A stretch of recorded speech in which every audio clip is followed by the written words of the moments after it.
الرحمن الرحیم۔ عزیز طلباء و طالبات، یونیک آن لائن لیکچر سے میں ہوں محمد احسان الحق۔ تمام طلباء کو میری طرف سے السلام علیکم۔ عزیز طلباء، آج کا جو ہمارا لیکچر ہے یہ حصہ غزل پہ ہے۔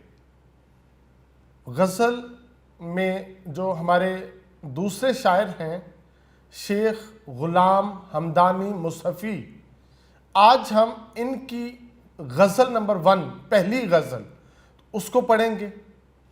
عزیز طلباء، شیخ غلام حمدانی مصحفی کی غزل میں جو نمایاں موضوعات ہیں وہ جد و جہد ہے، وہ کوشش ہے، وہ محبوب سے محبت ہے۔ تو شیخ غلام حمدانی مصحفی اردو ادب میں استاد کامل کی حیثیت رکھتے ہیں۔ آپ نے جتنی اردو ادب کی خدمت کی اسی کو خراج تحسین پیش کرتے ہوئے اردو لٹریچر میں یہاں پہ آپ کی 2 غزلیں شامل کی گئی ہیں، جس کے سے ہمیں آپ کے علمی مقام کا پتہ چلتا ہے۔ تو آئیے شیخ غلام حمدانی مصحفی کی پہلی غزل پڑھتے ہیں۔ عزیز طلباء، شیخ غلام حمدانی مصحفی کی پہلی غزل: دنیا میں جب تلک کہ میں اندوہگیں رہا، غم دل سے اور دل سے میرے غم کریں رہا۔ ہم سب سے پہلے اس کے مشکل الفاظ کے معانی کو دیکھتے ہیں۔ دنیا میں جب تک میں دنیا میں رہا، اندوہگیں رہا۔ اندوہ کا معنی ہوتا ہے بیٹا غم زدہ، اندوہگیں دکھی رہنا، غم زدہ رہنا، پریشان رہنا، خستہ حال رہنا، تکلیف میں رہنا، مصیبت میں رہنا، اندوہگیں کا یہ معنی۔ میں جب تک دنیا میں رہا، میں مصیبت میں رہا، میں مشکل میں رہا، میں پریشانیوں میں رہا۔ غم دل سے اور دل سے میرے غم کریں رہا۔ کریں کا معنی ہوتا ہے بیٹا پاس رہنا، کریں رہا، قریب رہا، ساتھ ساتھ رہا۔ تو دوسرے مصرعے میں شاعر نے جو کہا ہے نا، غم دل سے، کہ غم جو ہے وہ میرے دل کے قریب رہا۔ اور کبھی کیفیت یہ تھی دل سے میرے غم، جو میرا دل ہے وہ غم کے قریب رہا۔ کبھی غم دل کی طرف آ جاتا، دل کا مہمان بن جاتا، دل کے ساتھ غم وقت گزارتا، اور کبھی جو دل ہے یہ خود چل کے غم کے پاس چلا جاتا، غم کے ساتھ وقت گزارتا، غم کے ساتھ رہتا۔ یعنی شاعر نے یہاں پہ مبالغہ آرائی کرنے کے لیے، اپنی حالت، اپنی کیفیات بیان کرنے کے لیے یہاں پہ ایک اصول کا استعمال کیا ہے کہ کبھی کہتا ہے کہ جو غم ہے وہ میرے دل کے ساتھ ہے، اور کبھی کہتا ہے جب غم نہیں آتا تھا تو میرا دل خود چل کے غم کے پاس چلا جاتا تھا۔ گویا میں جب تک دنیا میں رہا، میں اس کیفیت میں رہا کہ میں غم زدہ رہا۔ تو بیٹا اس شعر کا مفہوم ہوگا غم رہا جب تک دم میں دم رہا۔ جب تک سانس آتا رہا نا تو شاعر کے پاس صرف غم تھا۔ گویا اس کی سراپا زندگی، اس کی ساری زندگی غموں سے عبارت ہے۔ شاعر نے یہاں پہ اپنے غم کا تذکرہ کیا ہے۔ شاعر کہنا چاہتا ہے میں غم زدہ مشکلات کے ہاتھوں پریشان رہا، دل غم سے نزدیک تھے اور غم دل کے قریب تھے، یعنی دل میں غم گھر کر چکے تھے. زندگی میں پھول کم تھے، کانٹے زیادہ تھے. خوشی کے لمحات کم تھے، غم کے لمحات زیادہ تھے. تو شاعر نے اس وجہ سے یہ موضوع باندھا ہے.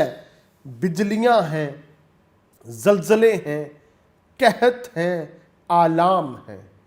بجلیاں ہیں، زلزلے ہیں، قحط ہیں، آلام ہیں. کیسی کیسی دختران مادر ایام ہیں. تو بیٹا زندگی غموں سے عبارت ہے. عزیز طلبہ، اس شعر کو سمجھاتے ہوئے میں ایک بات آپ کے گوش گزار کر دوں. زندگی دکھ اور غم دونوں کا مجموعہ ہے. یہ نہیں ہو سکتا انسان سدا سکھوں میں اپنا وقت بسر کرے، اور ایسا بھی نہیں ہو سکتا کہ انسان کی ساری زندگی صرف رونے دھونے میں بسر ہو جائے. دکھ اور سکھ انسان کی زندگی کا لازمہ ہے. اس کے بنا انسان کی زندگی اپنے کمال کو نہیں پہنچتی. کیونکہ کہتے ہیں جب تک کوئی اس دنیا میں آ کے اس دنیا کی بھٹی میں وہ کندن نہیں ہوگا، وہ کبھی بھی کامیابیاں حاصل نہیں کر سکتا. دنیا جو ہے بیٹا یہ آزمائش کی جگہ ہے، امتحانات کی جگہ ہے. یہاں پہ انسان آزمائش کی بھٹیوں سے گزر کے پھر وہ کندن ہوتا ہے، پھر وہ کامیاب ہوتا ہے. تو ہم دیکھتے ہیں عزیز طلبہ، جو سونا ہے جب یہ آگ میں پگھلتا ہے پھر یہ کندن ہوتا ہے، پھر یہ خالص ہوتا ہے. تو دنیا میں جو غم ہیں یہ انسان کو کندن بنانے آتے ہیں. دنیا میں جو تکالیف ہیں یہ انسان کو خالص بنانے آتے ہیں. یہ دکھ اور غم انسان کی زندگی میں جد و جہد پیدا کرتے ہیں، کوشش پیدا کرتے ہیں، محنت اور مشقت سے عبارت ہوتے ہیں، جس کی وجہ سے انسان کامیابیاں سمیٹتا ہے، کامیابیاں حاصل کرتا ہے. شاعر کا یہ کہنا درست ہے کہ دنیا مصائب و آلام کا گھر ہے.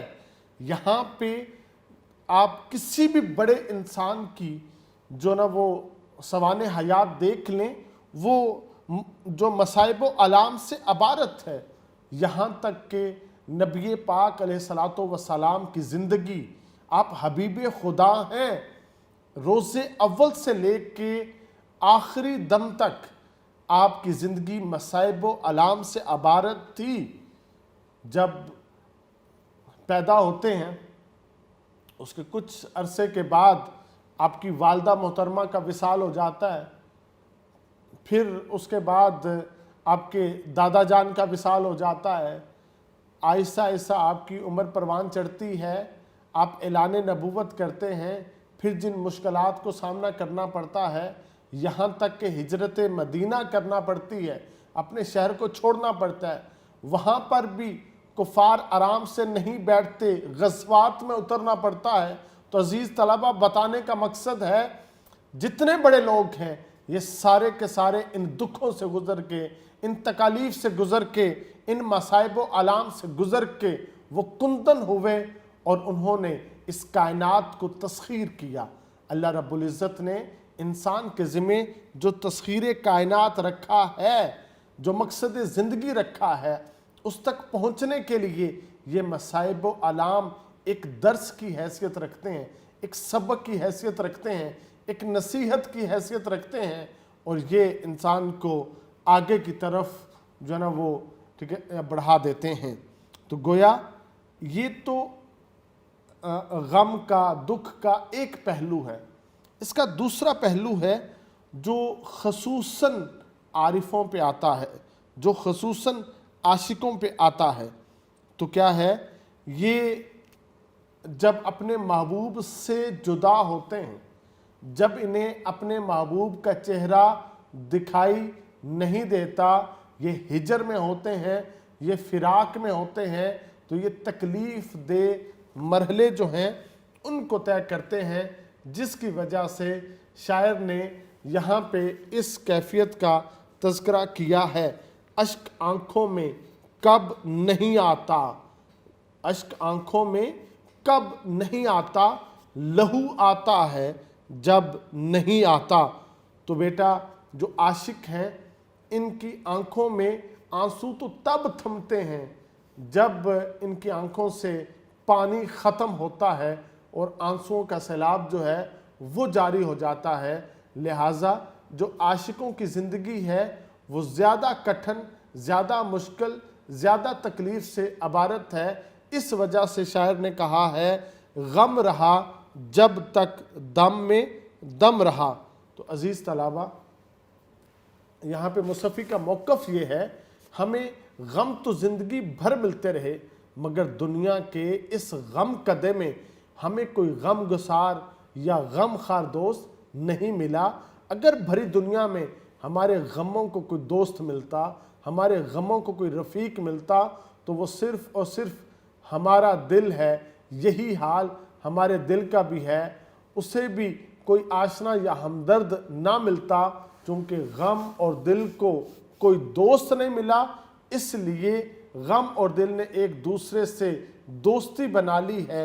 غم دل کا دوست بن گیا، دل غم کا دوست بن گیا، یوں غم اور دل میں ایک گہرا تعلق بن گیا ہے اور یہ ایک دوسرے کے لیے لازم و ملزوم بن چکے ہیں۔ ذوق بھی کہتے ہیں کون سا ہمدم ہے تیرے عاشق بے دم کے پاس، کون سا ہمدم ہے تیرے عاشق بے دم کے پاس، غم ہے اس کے پاس پیارے اور وہ ہے غم کے پاس۔ گویا غم اور دل، دل اور غم دونوں ایک دوسرے کے ساتھ ہیں، ایک دوسرے کے ساتھ وقت بتاتے ہیں، وقت گزارتے ہیں۔ تو عزیز طلبہ، یہاں پہ شاعر نے اپنی زندگی کا جو نمایاں پہلو تھا اس کو ذکر کر کے ہمیں بتا دیا ہے کہ زندگی دکھوں سے عبارت ہے، ان سے گھبرانا نہیں ہے بلکہ دوستی کرنی ہے اور انہی کے ساتھ آپ نے جینا ہے اور آگے بڑھنا ہے۔ عزیز طلبہ، شیخ غلام حمدانی مصطفی کا اب شعر نمبر 2 ہے۔ آپ کہتے ہیں رونے سے کام بس کے شب اے ہم نشیں رہا، آنکھوں پہ کھینچتا میں سرے آستیں رہا۔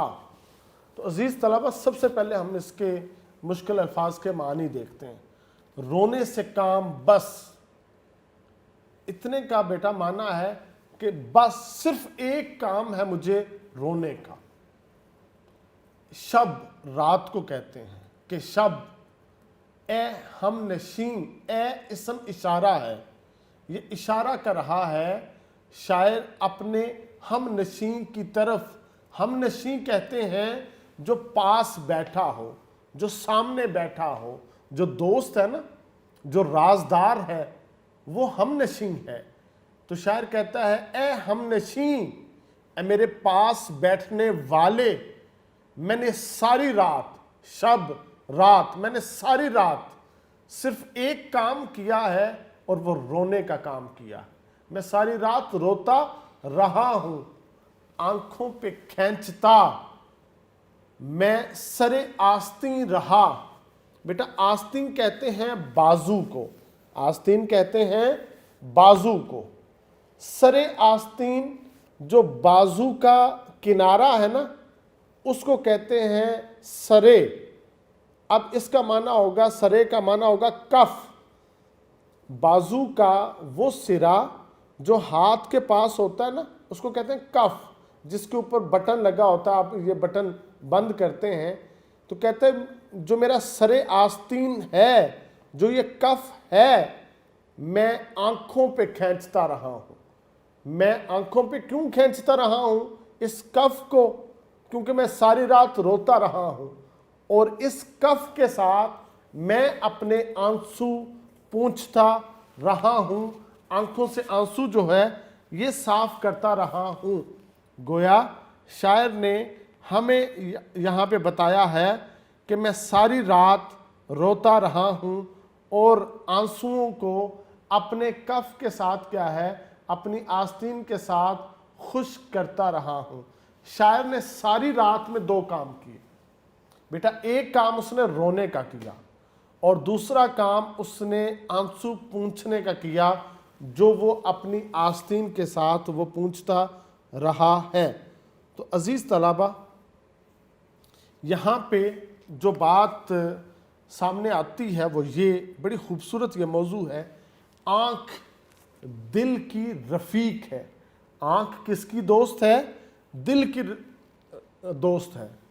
جس وقت ہمارا دل بوجھل ہو جاتا ہے، جس وقت ہمارا جو دل ہے یہ بہت سارے غموں سے بھر جاتا ہے، یہ دکھوں سے جب لبریز ہو جاتا ہے، طرح طرح کے خیالات جب اس میں سمٹ آتے ہیں، ہمارے ظاہر پہ، ہمارے باطن پہ، ہمارے جسم اور روح پہ جب ہجر اور فراق بڑھ جاتی ہے تو آنکھ چپکے سے دل کی رفاقت نبھاتی ہے، اس کے ساتھ دوستی نبھاتی ہے، اور پھر کیا ہوتا ہے، دل کا بوجھ تب ہلکا ہونا شروع ہو جاتا ہے جب وہ دکھ، وہ غم آنسوؤں کی شکل میں آنکھوں سے بہنا شروع کر دیتے ہیں۔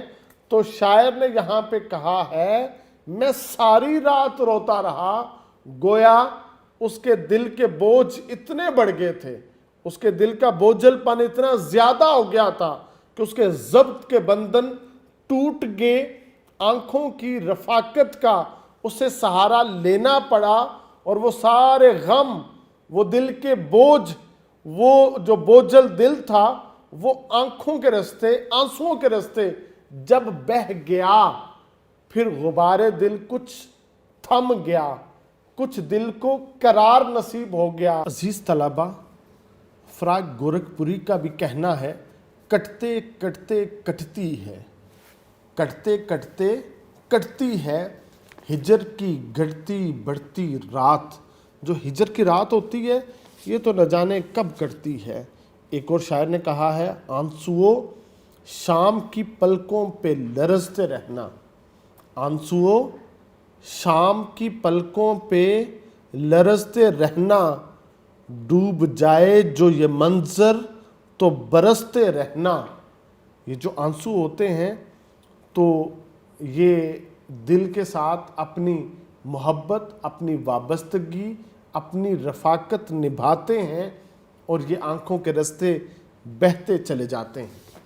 عزیز طلبہ، انسان کو کچھ اور غم بھی ہوتے ہیں جس کی وجہ سے جو اس کی روح کا سب سے بڑا گھاؤ ہے، سب سے بڑا غم ہے نا، وہ کچھ وقت کے لیے ہلکا ہو جاتا ہے، مگر جیسے ہی ان چھوٹے چھوٹے غموں سے اس کو چھٹکارا نصیب ہوتا ہے، وہ تنہائی میں جب جاتا ہے تو یہ چھوٹے چھوٹے غم ختم ہو چکے ہوتے ہیں۔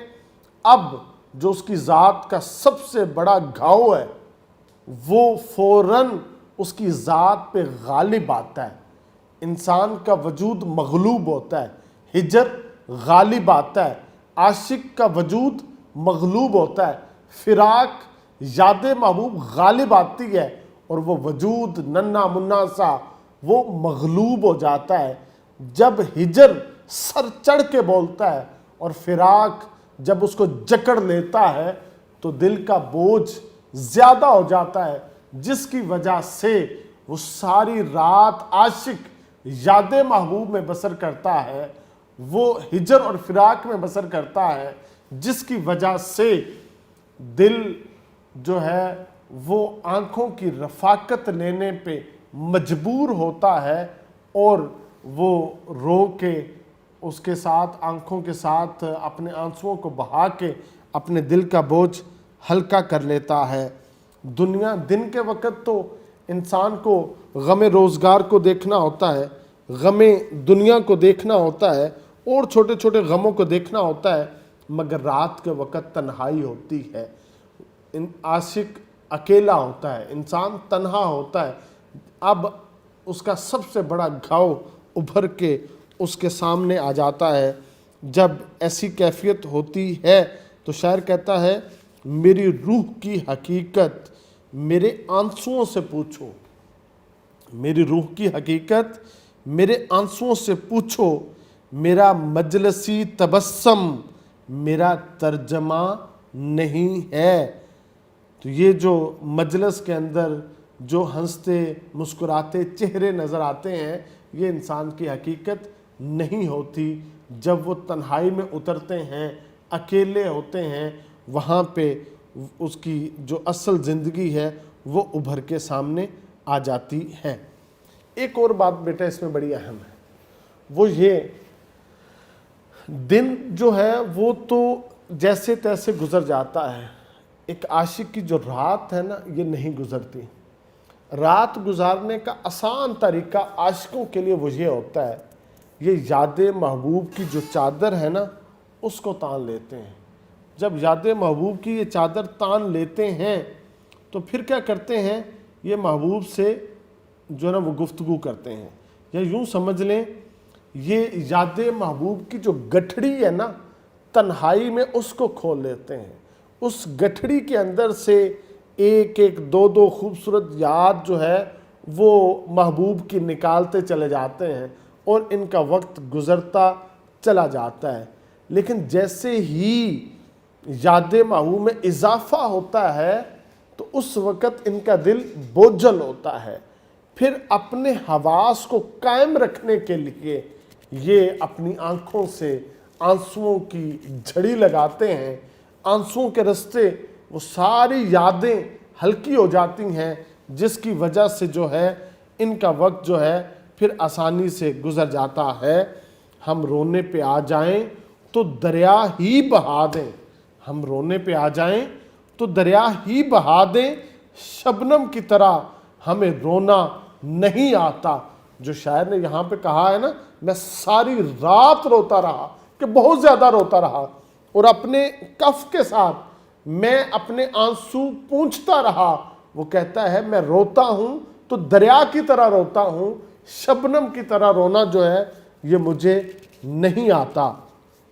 ایک اور جگہ پہ شاعر کہتا ہے روتے پھرتے ہیں ساری ساری رات، روتے پھرتے ہیں ساری ساری رات، اب یہی روزگار ہے اپنا۔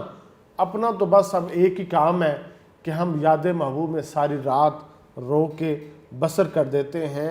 عجب ہے رات سے آنکھوں کا عالم، عجب ہے رات سے آنکھوں کا عالم، یہ دریا رات بھر چڑھتا رہا ہے۔ جو آنکھوں میں آنسوؤں کا دریا ہے نا یہ رات کے وقت چڑھ جاتا ہے، کنارے پہ آ جاتا ہے، اور یہ اس کے اندر موجیں ہوتی ہیں جو ساحل کی طرف بھاگ بھاگ کے آتی ہیں، تو یہ آنسو آنکھوں کے راستے بہہ جاتے ہیں۔ شاعر نے بتایا ہے کہ ہم فریاد کرتے ہیں آنسوؤں کے ساتھ، ہم اپنے نالے پیش کرتے ہیں آنسوؤں کے ساتھ، ہم اپنا دکھ درد پیش کرتے ہیں آنسوؤں کے ساتھ۔ ایک اب یہی ہمارا سہارا ہے، ہم اپنا غبار دل اسی سے نکال کے اپنی رات جو ہے وہ بسر کر لیتے ہیں۔ عزیز طلبہ، شیخ غلام حمدانی مصطفی کا یہ شعر نمبر 3 ہے۔ نازک مزاج تھا میں بہت اس چمن کے بیچ، نازک مزاج تھا میں بہت اس چمن کے بیچ، جب تک رہا تو خندہ گل سے حزیں رہا۔ مشکل الفاظ بیٹا اس کے سب سے پہلے ہم معنی دیکھتے ہیں۔ نازک مزاج تھا، مزاج کا نازک ہونا، انسان کا جو نازک مزاجی ہے نا، بات بات پہ جو اریٹیٹ ہو جانا، بات بات پہ پریشان ہو جانا، افسردہ رہنا، جو کھانے کی چیز ہے کبھی اس میں جو نا وہ نقص یا عیب نکالنا، مزاج کے سبب اس چیز کو نہ کھانا، کسی دوست کا یا کسی جاننے والے کا نگاہوں کے سامنے آ جانا اور اس کی موجودگی کو برداشت نہ کر سکنا، یہ ساری نازک مزاجی میں چیزیں آتی ہیں۔ کہتا ہے نازک مزاج تھا، میں بہت زیادہ نازک مزاج تھا۔ اس چمن کے بیچ، چمن کہتے ہیں باغ کو، یہ جو دنیا ہے نا، یہ ایک چمن ہے، ایک باغ ہے۔ چمن کے بیچ کہتے ہیں درمیان میں، ہم دنیا میں ہیں، تو اس چمن میں ہزاروں افراد میں شیخ غلام حمدانی مصطفی کہتا ہے میں بہت زیادہ نازک مزاج تھا۔ جب تک رہا، میں جب تک اس دنیا میں رہا تو خندہ گل کہتے ہیں بیٹا پھول کو، خندہ کہتے ہیں پھول کا مسکرانا۔ پھول کب مسکراتے ہیں؟ جب بہار کا موسم آتا ہے۔ تو کہتے ہیں جب جو خندہ گل، جب پھول مسکرا اٹھتے تھے، میں پھول کے مسکرانے سے حزین رہا، پریشان رہا، روتا رہا، میں تکلیف میں رہا جب پھول مسکراتا تھا۔ کچھ لوگ بیٹا یہاں پہ موجود ہیں دنیا میں جن کو پھولوں سے الرجی ہوتی ہے۔ یہاں پر بھی ایک شاعر نے ایک ایسی ہی سائیکی کا ذکر کیا ہے، وہ کہتا ہے کہ میں اپنی نازک مزاجی کے باعث جتنی دیر باغ میں رہا، پھول کھلتے تھے، مسکراتے تھے، میں ان کی وجہ سے افسردہ رہا، میں ان کی وجہ سے پریشان رہا۔ گویا شاعر نے نازک مزاجی کے بارے میں مبالغہ آرائی سے کام لیا ہے کہ پھول کے مسکرانے سے بھی جو شیخ غلام حمدانی مصطفی ہے وہ ناراض رہا، وہ اسی طرح زندگی بسر کرتا رہا۔ عزیز طلبہ، ہماری زندگی تضادات سے بھری پڑی ہے۔ ہماری زندگی میں جو تضادات ہیں یہ بڑے کثرت ہیں، جیسا کہ روشنی، اس کے مقابلے میں تاریکی بھی ہے، خوشی اس کے مقابلے میں غم بھی ہے، جو خوشحالی ہے اس کے مقابلے میں بدحالی بھی ہے، صحت اس کے مقابلے میں بیماری بھی ہے۔ تو یہ ہماری جو زندگی ہے یہ جو تضادات ہیں ان سے بھری پڑی ہے۔ جب کسی شخص کی زندگی ان تضادات میں گھر جاتی ہے تو وہ اپنے مزاج کا اسیر ہو جاتا ہے، وہ اپنے مزاج کا غلام بن جاتا ہے۔ جو شخص اپنے مزاج کے تابع ہو جاتا ہے پھر وہ چھوٹی چھوٹی چیزوں سے کیا ہے الجھن کا شکار ہوتا ہے، وہ پریشانی کا شکار ہوتا ہے۔ یعنی ایک شخص کے لیے یہ خبر خوشخبری ہے کہ باغ میں پھول کھلے ہیں، موسم بہار آ چکی ہے، یہی خبر دوسرے شخص کے لیے کیا ہے، وہ ایک بری خبر ہے کہ باغ کے اندر موسم بہار آ چکی ہے، باغ کے اندر پھول کھل اٹھے ہیں۔ ایک شخص یہ خبر سن کے جو نا وہ حشاش بشاش ہو گیا، وہ مسکرا اٹھا، ٹھیک ہے، اس کی تکالیف ختم ہو گئی، وہ انرجیٹک ہو گیا۔ اور دوسرا شخص جو ہے وہ اسی خبر کو سن کے رونے دھونے لگ پڑتا ہے، وہ پریشان ہو جاتا ہے، وہ تکلیف میں مبتلا ہو جاتا ہے۔ اس کی صرف بیٹا ایک وجہ ہے کہ یہ اپنے مزاج کا اسیر ہے، مزاج کا غلام ہے، جس کی وجہ سے ایسے لوگوں کی زندگی جو ہے وہ زیادہ مشکلات سے عبارت ہو جاتی ہے، زیادہ تکلیف سے عبارت ہو جاتی ہے، کیونکہ ایسے لوگوں کی جو ان کی نفسیات کا پہلو ہے وہ ان کے اوپر غالب ہوتا ہے۔ یعنی گلے آپس میں جب ملتے ہیں دو بچھڑے ہوئے ساتھی، گلے آپس میں جب ملتے ہیں